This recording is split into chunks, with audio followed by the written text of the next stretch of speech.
se van a dar cuenta que hay como el mecanismo de generación de los impulsos nerviosos tiene cierta complejidad, pero si hablamos desde la base, de lo básico, de cómo funcionan todas las células, no va a haber ningún problema.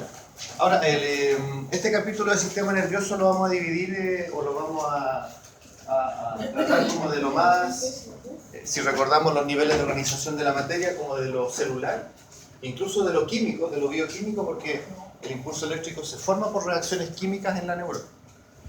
Vamos a partir hablando de eso, cómo está formada una neurona. Adelante. Cuáles son sus partes, cómo se genera el impulso eléctrico, en qué parte de la neurona se genera el impulso, cómo viaja el impulso a través de la neurona, cómo la información pasa de una neurona a otra, que es lo que habíamos hablado, que es lo que se llama sinapsis. Y una vez que veamos todo lo que ocurre como a nivel celular, vamos a hablar un poco más de las distintas partes del sistema nervioso, pero ahora ya entrando un poco más en detalle, es decir, si vamos a hablar del encéfalo, vamos a hablar del cerebro, las partes del cerebro, las funciones de las distintas partes, del cerebelo, troncoencefálico, médula espinal, para luego pasar a estudiar los principales reflejos. Recordando que el reflejo no es solamente la mano que se quema en la vela y se retira rápidamente, sino que la respiración es un reflejo, los latidos cardíacos son un reflejo, la dilatación o contracción pupilar es un reflejo, el estornudo, la tos, la regulación de la temperatura, el apetito, todos estos mecanismos que son básicos para el funcionamiento de un organismo se controlan mediante reflejos. ¿Por qué? Porque recordemos que ¿qué es lo que era un reflejo? ¿Qué era un reflejo? Una respuesta, una acción. Ya, respuesta, reacción involuntaria frente a un estímulo. Todas las funciones básicas de un individuo son funciones involuntarias, autónomas, por eso están dentro del sistema nervioso autónomo. Y por lo tanto, en general, la gran mayoría se controlan mediante el sistema del arco reflejo. Receptor, vía aferente, centro integrador, vía eferente, efector. Esas vamos a ocupar un par de clases para ver todos esos reflejos y luego al final vamos a ver también cómo se regula la función motora, porque lo que vimos en la clase anterior fue la contracción muscular. Y explicábamos de que en realidad cuando llegaba el estímulo para la contracción muscular ocurría una serie de mecanismos dentro del sarcómero. Pero lo que tenemos que ver ahora en este capítulo es qué pasa antes de que la información llegue al músculo. Cómo funcionan las neuronas motoras. Porque cuando uno ve un paciente que llega con una parálisis, miembro posterior derecho no se mueve, no hay ningún estímulo, ¿qué es lo que hace uno frente a un paciente con esas características? O pongámonos más grave, todo el tren posterior no se mueve.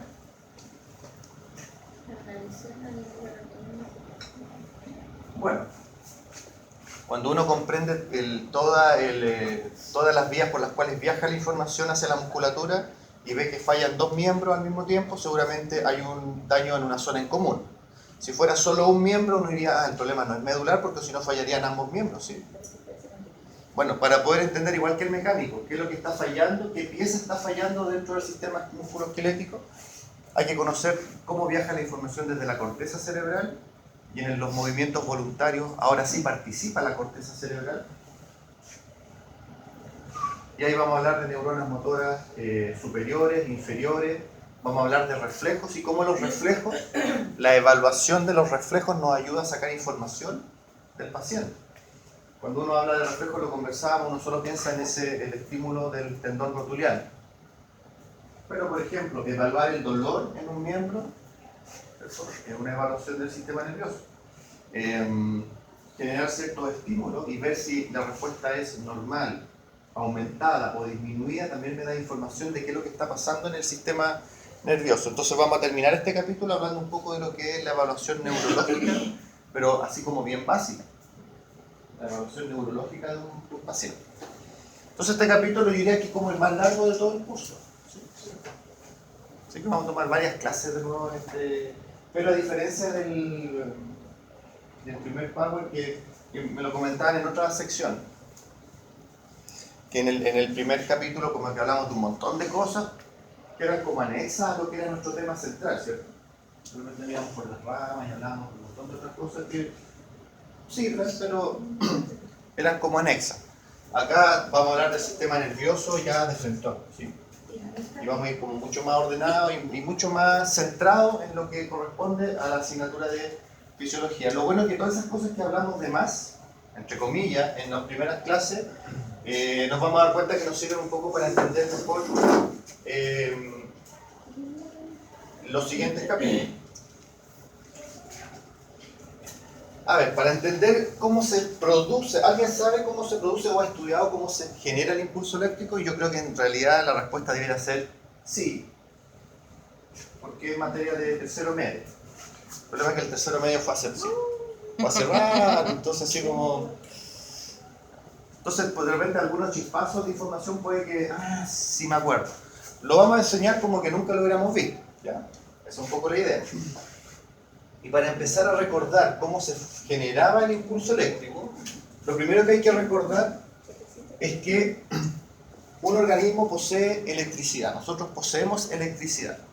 Así, bueno, es lógico, el sistema nervioso funciona en base a electricidad. Pero ¿cómo se genera? ¿Qué cosas en un organismo permiten de que exista electricidad? Si uno empieza a mirar niveles de organización de la materia, ¿en qué parte estarán los responsables de que haya cargas eléctricas en el organismo? Uno llega al nivel más básico, que son los átomos. Incluso si uno se mete ahí, las partículas subatómicas están los electrones negativos, protones positivos. Entonces ahí, a ese nivel es donde se empieza a generar esto. Y ahí es donde aparece el concepto de ion. ¿Recordamos lo que era un ion?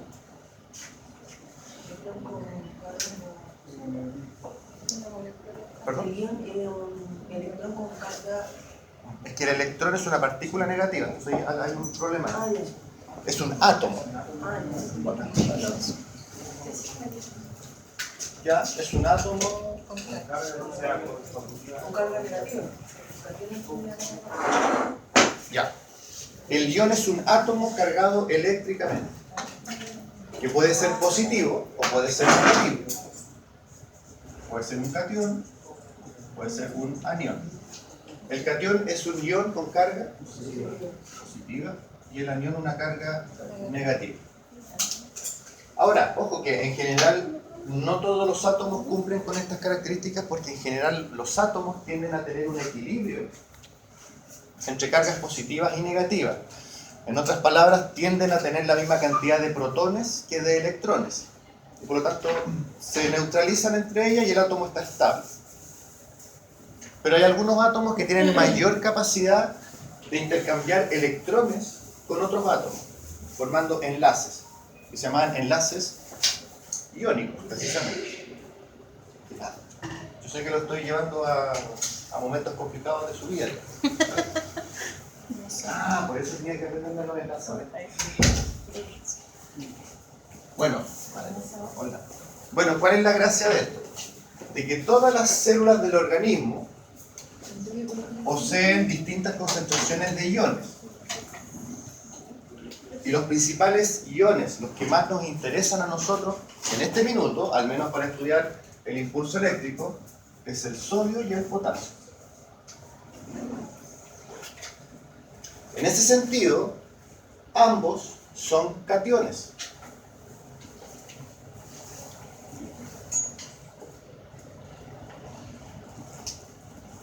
Pero ¿por qué hago un signo más grande que el otro? Porque en realidad, en términos de positividad, el sodio tiene mucha mayor carga positiva que el potasio. Y por lo tanto, si hiciéramos una comparación, diríamos que el potasio tiende a ser más negativo que el sodio. Pero en realidad es menos positivo, ¿sí?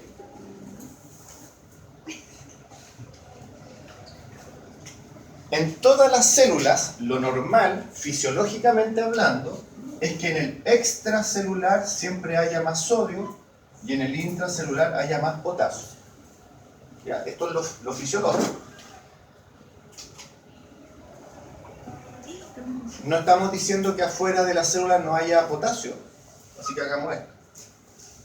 Ni que adentro no haya sodio, sino que están en menores concentraciones.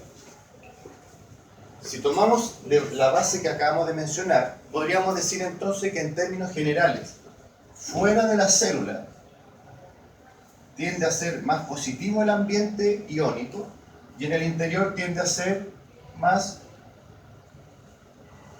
negativo porque en realidad es menos positivo que afuera. Entonces si me dicen, ¿dónde está más negativo, adentro o afuera? Bueno, adentro.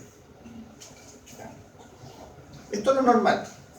Es decir, a cada lado de la membrana plasmática tenemos diferencias de cargas. Pero como están en un equilibrio, esto se llama un potencial de reposo. Está todo tranquilo, no pasa nada. Porque lo normal es que haya mucho sodio en el extracelular, mucho potasio en el intracelular.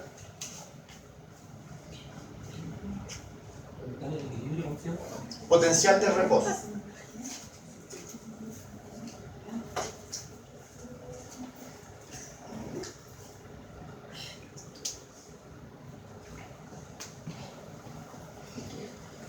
Ahora, como se ve en el esquema, hay otro átomo ahí dando vuelta, que es el cloro.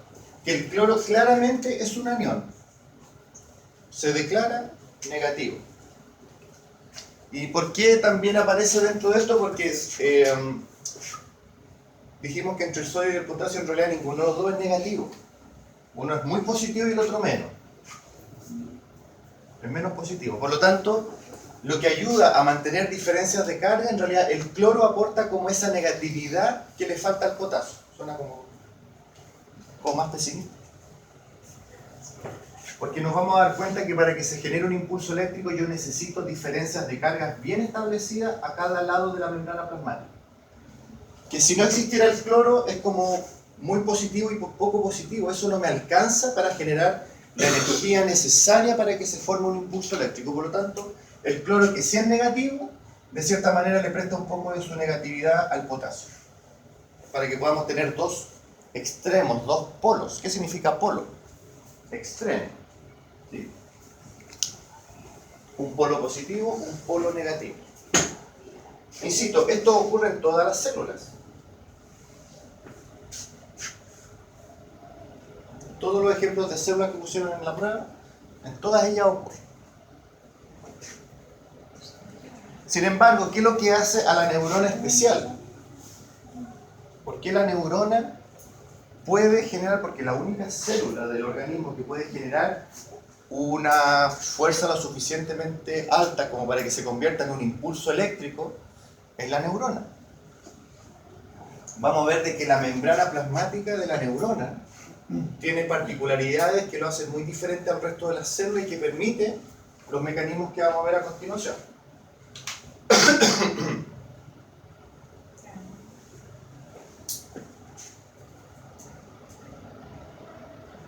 Una pregunta que me la hicieron que es muy válida. Me dicen, pero si hay mucho sodio afuera y poco sodio adentro, ¿por qué por gradiente de concentración esto no tiende a equilibrarse?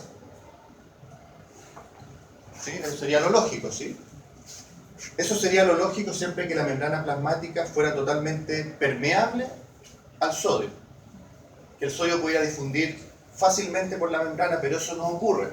Porque en el momento que son iones que tienen cargas eléctricas, necesitan de otras estructuras químicas que también posean cargas eléctricas que lo tomen y lo muevan.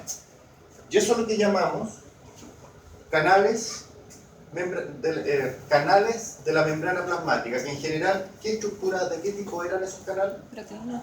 Proteínas, ¿sí? Las proteínas que estaban inmersas en las membranas plasmáticas en general eran túneles, canales que permitían el paso de sustancias. Bueno, en ese sentido entonces, todas las células poseen canales específicos para el sodio, canales específicos para el potasio. Ahora, si yo abriera todos los canales de sodio, ahí la gradiente de concentración empieza a funcionar, porque yo dejo las puertas abiertas para que en forma natural esto se equilibre. Pero como lo normal es que estos canales estén cerrados, por mucho que el sodio quiera entrar, no va a poder hacerlo. Lo mismo ocurre con el potasio. Pero hay mucho potasio adentro y poco potasio afuera. El potasio debiera tender a salir. Solo si es que yo abro los canales de potasio. De lo contrario, las puertas están cerradas, nada se va a mover. Y un tercer componente, que también ya lo han escuchado, es la bomba de sodio-potasio. Lo habíamos recordado que era un mecanismo de transporte a través de la membrana que se caracterizaba porque Gastaba ATP. ya gastaba energía, Empezaba potasio y sacaba sodio. pero ¿por qué tenía que gastar energía? Porque lo hacía en contra de la gradiente de concentración. Bueno, aquí nos vamos a dar cuenta que para la generación del impulso eléctrico la bomba de sodio-potasio es fundamental. Ahí lo vamos a entender por qué. Lo cual inmediatamente nos hace suponer de que la neurona debería tener dentro de sus organelos más abundantes, ¿a quién? A las mitocondrias, porque si hay algo que requiere la neurona para formar impulsos eléctricos es de energía, porque la bomba sodio-potasio solo funciona con energía. Ok. Por ahora entonces solo estamos explicando cómo se distribuyen los iones positivos y negativos dentro y fuera de la célula. Vamos entonces, ¿qué es lo que ocurre de manera especial en la neurona para que se genere y se forme un impulso eléctrico? Todo lo que vamos a ir explicando nosotros, como tenemos mucha imaginación, nos vamos a imaginar de que al lado tenemos un medidor de voltaje que parte con el mínimo potencial de energía, que es el potencial de reposo, en que está todo muy tranquilo, que como dice ahí, es de menos 94 milivolts. Porque estas diferencias de carga es electricidad, así que yo las puedo medir. Pero si se dan cuenta, es una cantidad ínfima de electricidad. Si no, andaríamos todo el día electrificando todo. Aquí tenemos nuestro potencial de reposo. Así es donde se encuentra la mayoría de las células y las neuronas cuando no están siendo estimuladas. Acá. Potencial de reposo significa entonces mucho sodio afuera, mucho potasio adentro. Ese potencial de reposo se da cuando uno está tranquilo, puede ser cuando está tranquilo, durmiendo, meditando, no sé. Una célula que no está siendo estimulada. Tiene que ver con las diferencias de carga a ambos lados de la membrana de una célula. Que cuando esa diferencia de carga es muy positiva fuera y menos positiva adentro, estamos en un potencial de reposo. Ahí vamos a ir explicando y ahí vamos viendo las dudas. Porque lo que vamos a empezar a ver es que lo que empieza a ocurrir en la neurona de manera particular empieza a ser que este potencial de reposo eléctrico, que está muy bajo, comience lentamente a elevarse. Y que cuando llega a cierto punto, se carga tanto eléctricamente nuestra célula, que cuando llega a menos 50 milivolts, este es el umbral o límite en el que se genera un impulso eléctrico. Pero bueno, ¿qué es lo que pasa dentro de la neurona para que de estar en reposo lleguemos a esto? Lo siguiente.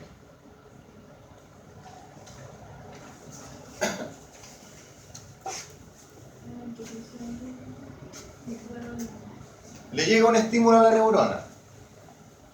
Por ejemplo, ese estímulo puede ser para que se contraiga un músculo, para que se relaje la pupila, para que el corazón dé un latido, lo que ustedes quieran, en general. Cuando una neurona es estimulada, lo primero que ocurre es que se abren los canales de sodio. Estos canales que hasta el momento estaban cerrados y que son específicos para el sodio, comienzan a abrirse. Y por lo tanto, como tenemos una gradiente de concentración, ¿qué es lo que va a empezar a ocurrir inmediatamente? Es que el sodio va a empezar a entrar de manera masiva al interior de la célula, porque abrimos los canales. Al mismo tiempo, los canales de potasio también tienden a abrirse, y por lo tanto, ¿qué le ocurre al potasio? El potasio tiende entonces a escaparse. Que tengamos una gran cantidad de sodio entrando a la célula, siendo de carga positiva, lo que empieza a hacer entonces es que mi célula comienza a cargarse positivamente con iones de sodio. Y como más encima lo que era un poquito más negativo, como el potasio, empieza a escaparse, con mayor razón empieza a ocurrir un intercambio de cargas a cada lado de la membrana plasmática, que cuando estábamos en reposo era muy positivo afuera y más negativo adentro. Ahora lo que está ocurriendo es que se está poniendo muy positivo adentro y más negativo afuera. En términos de nuestro medidor de voltaje, esto empieza a elevarse. Imaginémonos que empieza a brillar la neurona, porque se está cargando positivamente. Y esto empieza a elevarse, menos 93, menos 92. Se está haciendo más positiva, por eso estamos elevándonos. Menos 90, etcétera, etcétera.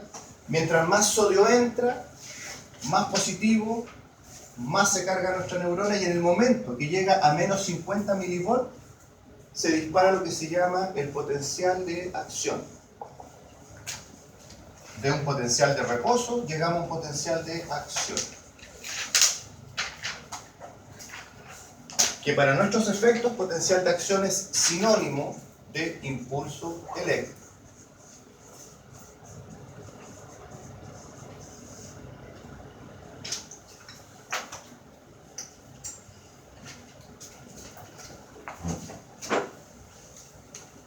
¿Qué es lo que generó entonces que apareciera el potencial de acción? Es que hubo una inversión de las cargas a cada lado de la membrana plasmática de la neurona. Porque ahora está muy positivo adentro y más negativo afuera. Como hubo inversión de las cargas, inversión de los polos, este proceso se llama depolarización. Depolarización significa literalmente cambio de cargas, cambio de polos.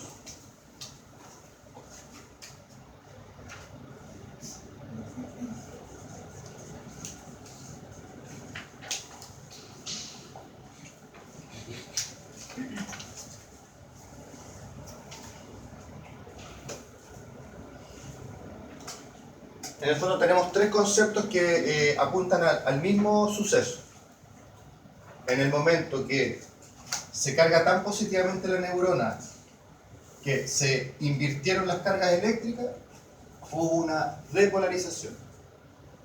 Lo cual genera, imaginémonos, la neurona se empieza a cargar positiva, positiva, hasta que ya no aguanta más, y de repente, ¿cómo se libera esa energía? Con un impulso eléctrico que sale disparado hacia donde tenga que irse disparado. Y eso es lo que llamamos potencial de acción. De un potencial de reposo pasamos a un potencial de acción. ¿Qué es lo que diferencia el potencial de reposo del de acción? Que las cargas dentro y fuera de la zona están totalmente invertidas. Y ahí se generó nuestro impulso eléctrico. Si lo pensamos, lo único que ha ocurrido para que pase esto es que se abrieron canales de sodio para que el sodio entrara y el potasio saliera. En realidad no ha ocurrido nada más. Pero ese solo hecho generó un impulso eléctrico. Ahora, el problema es que esto no puede quedar así. O sea, no basta con esto, eso es. Porque esto es igual que homologarlo con una onda y una piedra. Yo tengo mi onda con su elástico tenso, ¿sí? Mirando a qué le voy a pegar. Y cuando llega el estímulo, lo que yo empiezo a hacer al estirar el elástico para generar fuerza, es el equivalente a mi neurona que se está cargando positivamente. Pero llega un punto, llega un límite, en que yo ya tengo la mayor fuerza posible, menos 50 milivolts, en que suelto y la piedra sale disparada. Igual que nuestro impulso eléctrico. Perfecto. Ya, pues si yo quiero tirar otra piedra, ¿me sirve la onda en este estado? Pues tengo que generar ahora un mecanismo que deje a la onda lista para un próximo disparo. En otras palabras, tengo que ahora generar un mecanismo que deje mi neurona igual como estaba al principio, para que si es estimulada pueda generar un nuevo impulso eléctrico. ¿Y ese proceso en qué va a consistir entonces? Que ahora que tengo mi neurona llena de sodio y el potasio afuera, de alguna manera tengo que volver al inicio, es decir, de alguna manera tengo que sacar el sodio nuevamente y volver a meter el potasio para volver a mi estado de reposo inicial.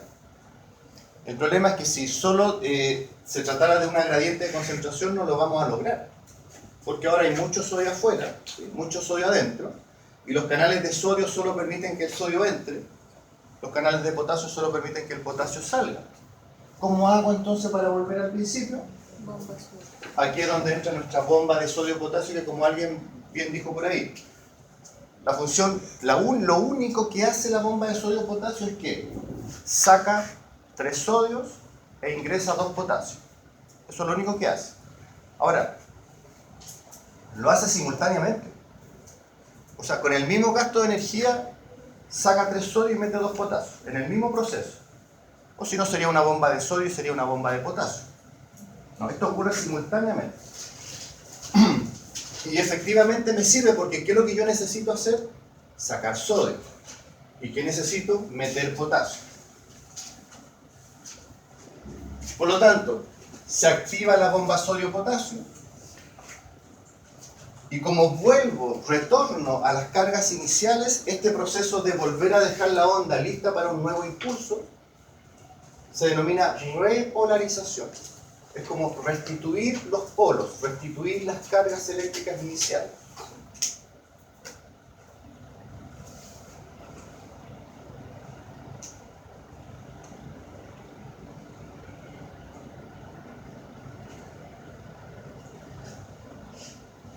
Es un proceso de repolarización.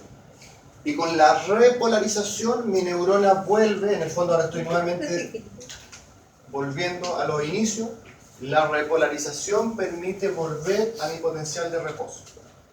Y dejo mi onda lista por si nuevamente debo tirar otra piedra.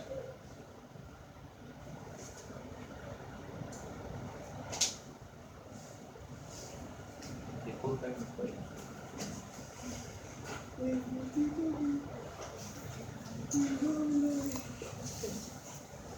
Hagamos un resumen entonces.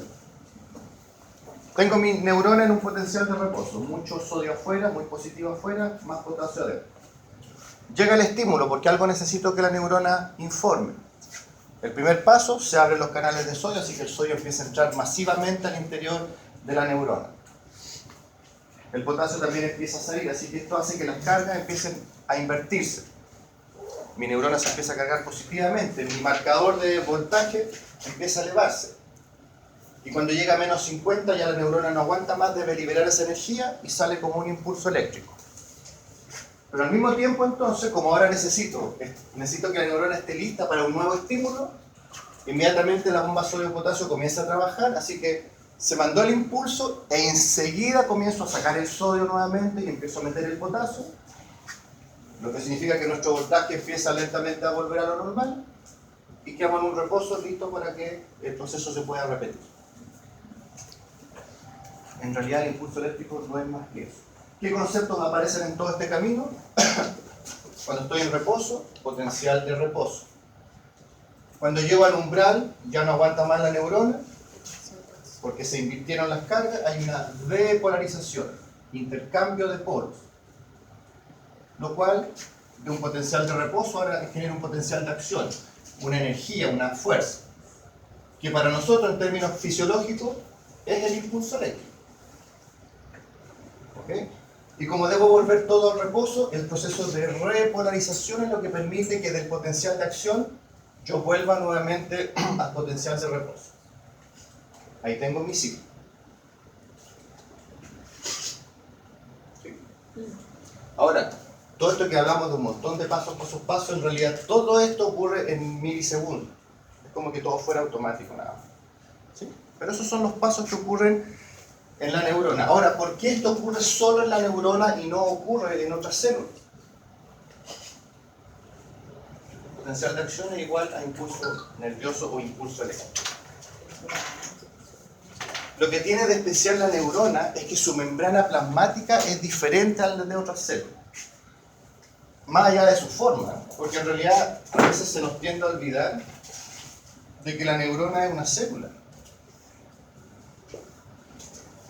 Como tiene una forma tan rara, pero en realidad es una célula con un núcleo, con mitocondria, retículo endoplásmico rugoso, liso, aparato de Golgi, ribosoma.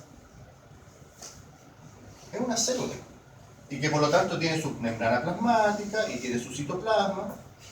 Uno piensa en el axón y piensa que el axón es como un cable nomás, ¿no? es una prolongación muy delgada del cuerpo más grande de la célula, pero que tiene membrana plasmática y en el medio hay citoplasma. ¿Qué tiene de especial esta membrana entonces? Más allá de su forma, es que tiene gran cantidad de todos estos componentes que permitieron que las cargas pudieran invertirse a cada lado de la membrana, es decir, muchos canales de sodio, muchos canales de potasio y muchas bombas de sodio-potasio. Eso es lo que hace particular a la neurona.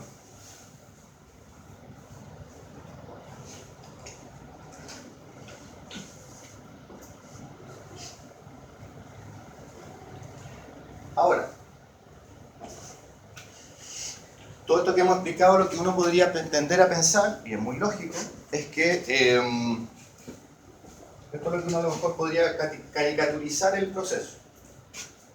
Se abren los canales iónicos, el sodio comienza a entrar a la neurona, se empieza a cargar positivamente y cuando llega al umbral, ¡pum!, se dispara el impulso eléctrico y cuando llega al final de la neurona va a ocurrir la sinapsis para que la información siga a otra neurona.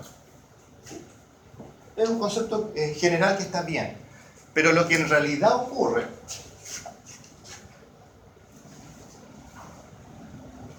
es que todo eso que conversamos se genera en el primer segmento del axón.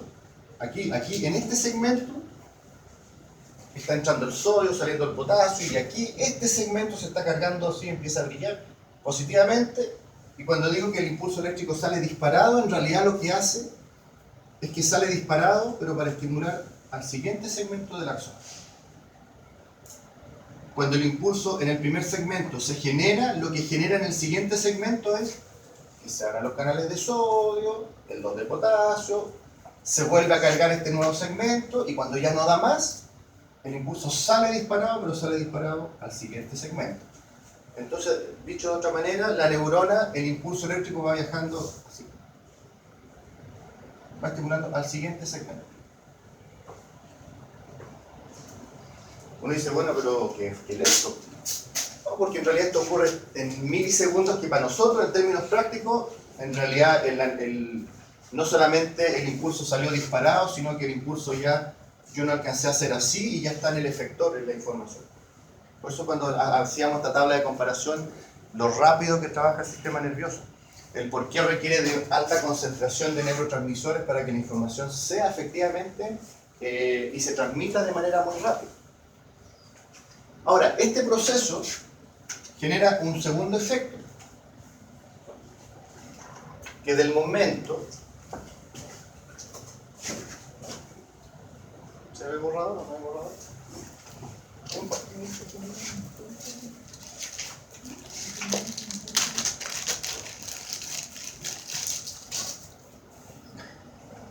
Yo dije, me va a pasar un pañuelo, gracias. Gracias. Del momento que en este segmento se generó el impulso eléctrico, es como que tuviéramos, volviendo al ejemplo de las ondas, un montón de ondas puestas. Entonces yo tiro la onda, tiro la onda, tiro la onda, tiro la onda, y ahí yo voy haciendo que la energía, la fuerza avance. Pero obviamente, cuando yo tiro esta onda y cuando estoy tirando la segunda onda, la primera onda que le pasó está flácida, porque tiene que entrar al proceso de repolarización. En otras palabras, una vez que se genera un impulso eléctrico, ese segmento no está listo para generar un nuevo impulso inmediatamente, porque tiene las cargas invertidas, tiene que repolarizarse, volver a estirar la onda para que esté listo. En otras palabras, o dicho de otra forma, el segmento en el cual se generó el impulso queda de cierta manera inactivo por una millonésima de segundo para generar un nuevo impulso. ¿Por qué hago hincapié en esto? Porque eso es lo que explica el por qué el impulso eléctrico siempre avanza en una dirección. Porque no podría devolverse porque el segmento anterior quedó inhabilitado para generar un nuevo impulso eléctrico. Y eso es lo que muestra este esquema de manera más bonita. La zona depolarizada es donde ocurrió la inversión de carga, es decir, aquí se generó el impulso eléctrico, estimuló al siguiente segmento, pero el segmento anterior es lo que podríamos llamar una zona en repolarización, es decir, estamos trabajando para usted para que podamos generar un nuevo impulso. Por eso entonces siempre el impulso va avanzando y nunca se devuelve. Por eso vamos a ver en la siguiente diapositiva que una de las características de los impulsos eléctricos es que siempre son unidireccionales. ¿Ya? Detrás de toda zona depolarizada va quedando una zona repolarizada. Que ojo, si nosotros hiciéramos un tercer esquema acá abajo,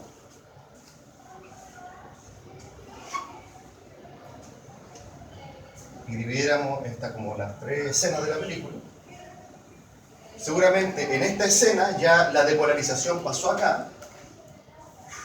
Esta sería nuestra nueva zona de repolarización, pero la zona inicial, esta ya estaría lista para formar un nuevo impulso. ¿Sí? Como cuando voy tirando ondas, pero tengo un amigo que al lado las va tirando nuevamente. Pero no es inmediato y por lo tanto no me permite que el impulso se devuelva. ¿De acuerdo? En otras palabras, en una sola neurona podrían estar generándose varios impulsos al mismo tiempo. Claro, pero nunca en segmentos adyacentes. Un poquito antes. ¿Sí? Recordemos las partes de una neurona. Porque ahora que ya un poco entendemos cómo se genera el impulso, ahora tenemos que ver un poco en detalle cómo el impulso va viajando a través de la neurona. Y vamos a ver que hay varios factores que influyen en cómo el impulso viaja a través de la neurona. Por ejemplo, lo que podemos ver ahí en términos muy generales, tenemos el cuerpo neuronal, o soma neuronal. Tenemos ramificaciones que salen del cuerpo neuronal, que son las dendritas. Habíamos dicho lo que significaba dendro, ¿sí? Dendro, sí, rama. Por lo tanto, dendritas son como ramitas, ramificaciones, ¿sí?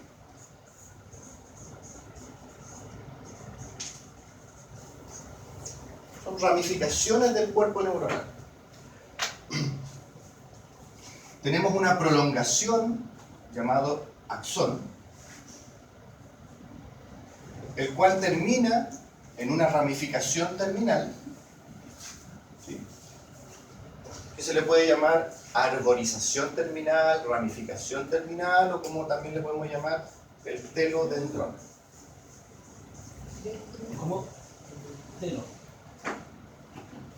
Claro que esta ramificación terminal del axón puede recibir varios nombres: arborización, ramificación terminal, ramificación axónica, o en una palabra, telodendrón, que se acuerdan, casi nos lo habíamos dicho.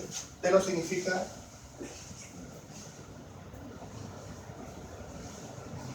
otra sección. ¿Telo? ¿Qué significa telo?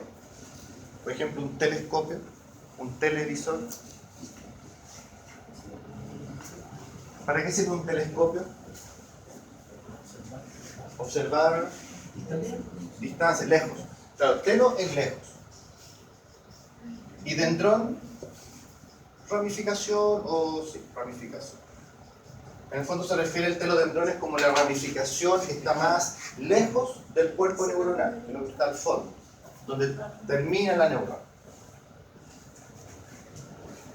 Ahora, esta ramificación terminal, aquí se ve un detalle, no termina, ¿en qué termina? Termina en lo que llamamos un botón sináptico, que era lo que hablábamos en contracción muscular. Recuerden que la función del botón sináptico es que ahí estaba lleno de neurotransmisores.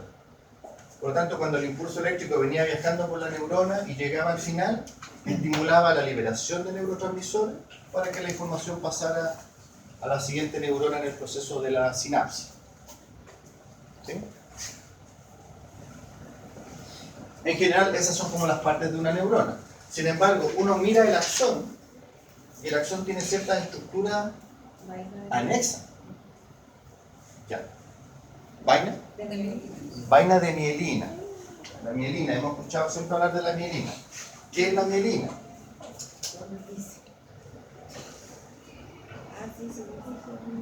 ¿Qué es la mielina? Químicamente hablando, ¿cómo está formada? No sé si se ve la pregunta, pero químicamente es un lípido, una sustancia lipídica que envuelve al axón. Pero en realidad lo que ustedes están viendo acá no es una pelota de mielina. Lo que están viendo ahí es una célula. Porque la mielina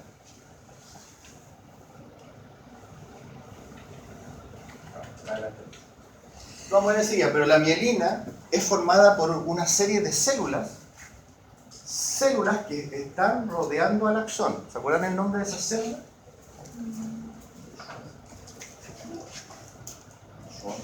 Sí, células de Schwann. Las células de Schwann son células que están rodeando al axón de algunas neuronas. Y la función de las células de Schwann es sintetizar mielina. Entonces, por ejemplo, ahora se habla de muchas enfermedades degenerativas del sistema nervioso. La demencia senil, el Alzheimer, algunas infecciones virales que afectan el sistema nervioso. Y muchas de ellas, cuando ustedes leen cuál es la causa, habla de una desmielinización de las neuronas. Entonces uno dice una desmielinización. Lo que me hace pensar es que lo que provocan esas enfermedades es que las neuronas pierdan su mielina. ¿Sí? Pero ya eso quería llegar, más que destruir la mielina, en el fondo lo que destruyen son las células de Schwann. Y si usted destruye la célula de Schwann, ya no tiene mielina. O sea, la mielina no se forma espontáneamente. Tenemos una célula que seguramente dentro de sus organelos tiene gran cantidad de retículo endoplásmico liso, que es donde se forman los lípidos dentro de una célula, y su función es formar mielina, porque ¿qué le hace la mielina a la neurona? ¿Para qué le sirve? Para aumentar la velocidad del impulso. Aumenta la velocidad del impulso, ¿sí? Siempre hacemos la homologación. Un cable eléctrico, el axón desnudo es como el cable de cobre que va adentro, y la mielina es la envoltura plástica. ¿Qué es lo que busca esa envoltura plástica en un cable eléctrico? Aislamiento, que no se pierda la energía eléctrica y por lo tanto viaje de manera mucho más eficiente.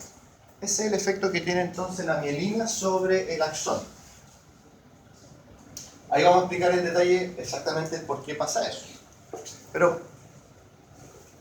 principales partes de una neurona son cuerpo neuronal, dendritas, axón, ramificación terminal con sus botones sinápticos y en algunos casos células de Schwann que permiten que el axón esté mielinizado. Ya. ¿Qué características tiene este impulso eléctrico que acabamos de describir? Lo primero que es unidireccional, porque como explicábamos recién, del momento que el segmento anterior a la depolarización queda imposibilitada de generar un nuevo impulso, nunca el impulso se va a poder devolver. Así que siempre avanza en una sola dirección.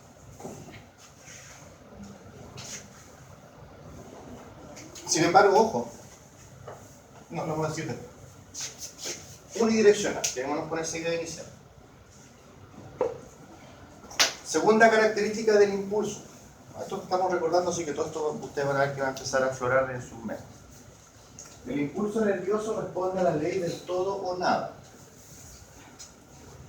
Antes de leer esta frase que es como fome, ¿se acuerdan lo que era la ley del todo o nada en el impulso eléctrico?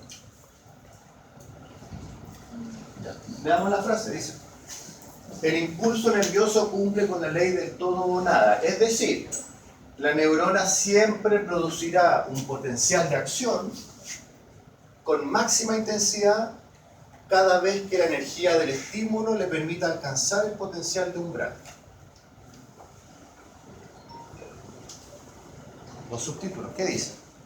Sí, tiene que llegar arriba para poder hacer el impulso, porque si llega a la mitad no lo va a hacer. Eso, ¿cierto? Es decir, demos ejemplo. Recibo un estímulo, el sodio comienza a entrar, pero el estímulo no es muy fuerte, por lo tanto, llego al menos 60.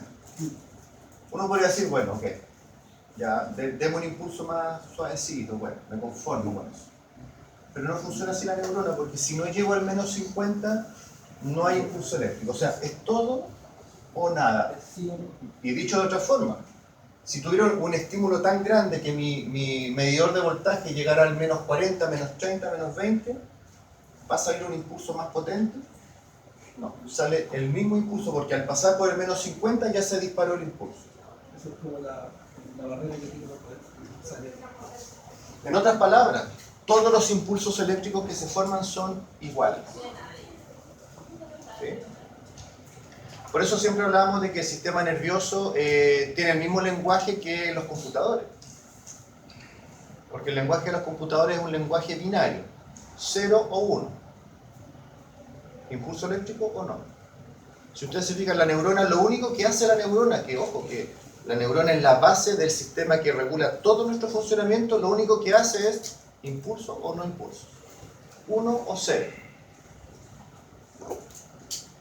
Entonces uno dice, bueno, pero si todos los impulsos que viajan por nuestro cuerpo son iguales, ¿por qué algunos de esos impulsos me permiten caminar, otros me permiten ver, otros me permiten escuchar, saborear, pensar, reflexionar? Si todos los impulsos que están viajando son iguales. Entonces ahí viene nuestra tercera característica, dice, todos los impulsos son semejantes. Yo diría que más que semejantes son iguales. Y el hecho de que percibamos diferentes sensaciones, como las sonoras o las visuales, se debe más que a la característica del impulso, se debe al lugar del sistema nervioso donde aquellos impulsos van a ser procesados. Un ejemplo, obviamente solo un ejemplo. Según esta idea, si yo me desconectara del nervio óptico, me lo desconecto porque el nervio óptico ¿a dónde va a dar? A la corteza visual, que está en la parte trasera del cerebro. Trasera, que feo. Occipital. Si yo desconecto el nervio óptico de la corteza visual y me la conectara en la corteza auditiva, que está en el lóbulo temporal, yo vería sonido. Porque en realidad de lo que se trata, porque la información que viaja por el nervio óptico es la misma que viaja por el nervio auditivo. Si yo analizo ese impulso eléctrico, como ya lo hemos conversado, es el mismo. La diferencia es el lugar donde se procesa esa información. Y por eso acá siempre, no sé si esta pregunta la hicimos en clase. No. Ay. Ya, necesito que me la respondan. Dice, ¿qué es el sonido de un árbol que cae en el bosque si no hay nadie que lo escuche? Tiene que ver con la memoria.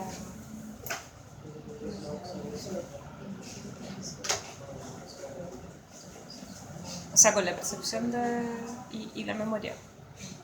Ay, no sé cómo explicarlo. Pero a ver, la pregunta, si se cae un árbol en un bosque pero no hay nadie que lo escuche, ¿suena ese árbol o no? Sí.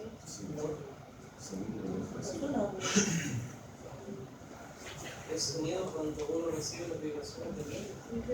¿Cierto? No hay algo que reciba las vibraciones. Claro, eso nos habría preguntado, pero ¿qué es el sonido en realidad? El sonido son ondas.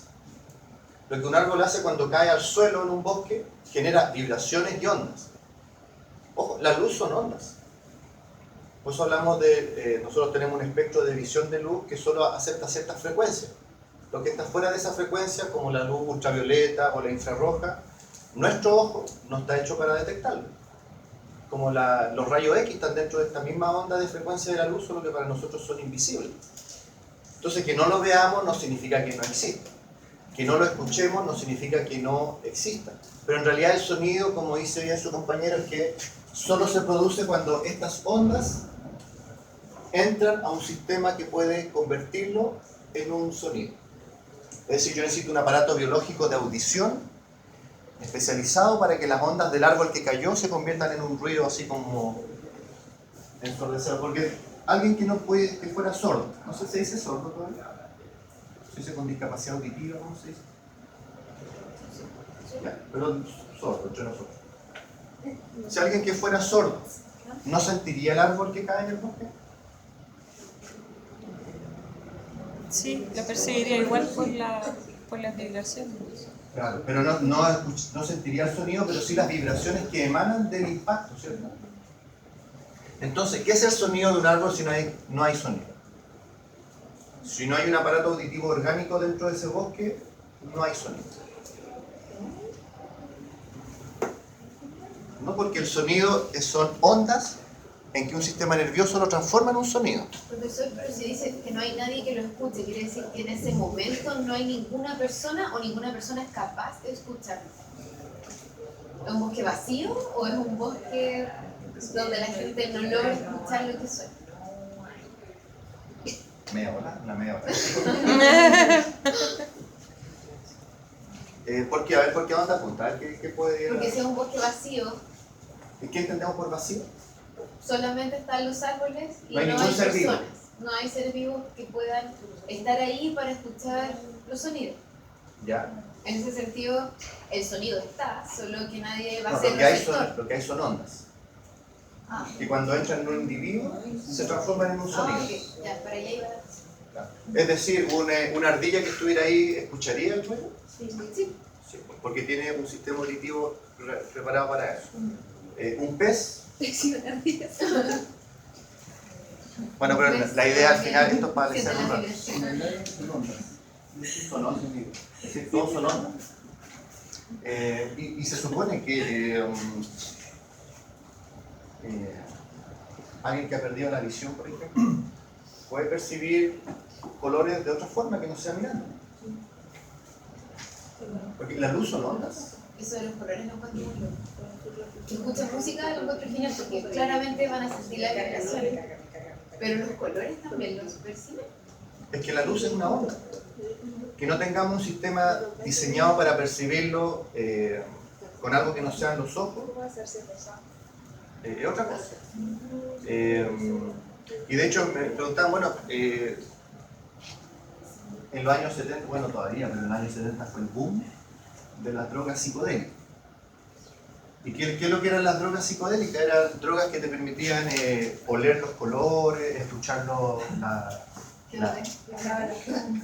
sí, o a ver, ayúdenme a dar la idea, a mirar los sonidos, ¿sí? A degustar los ruidos. Qué loco. Loco. O diferente nomás. Porque existe también el fenómeno de la sinestesia. Porque al final, insisto, pero ¿qué es lo que tendría que pasar para que eso pasara? ¿Qué mecanismos, esas drogas, dónde actuarían? Como digo yo, desconectan unas neuronas y las conectan con otros. No. Afectan los neurotransmisores. Porque el impulso es 0 y 1, no hay otra forma. Loco. Salgamos al recreo. Y a la vuelta entregamos la nota. ¿Ya dijo las notas? No, porque no las tengo todavía. Ahora voy a contar los puntajes y saco las notas.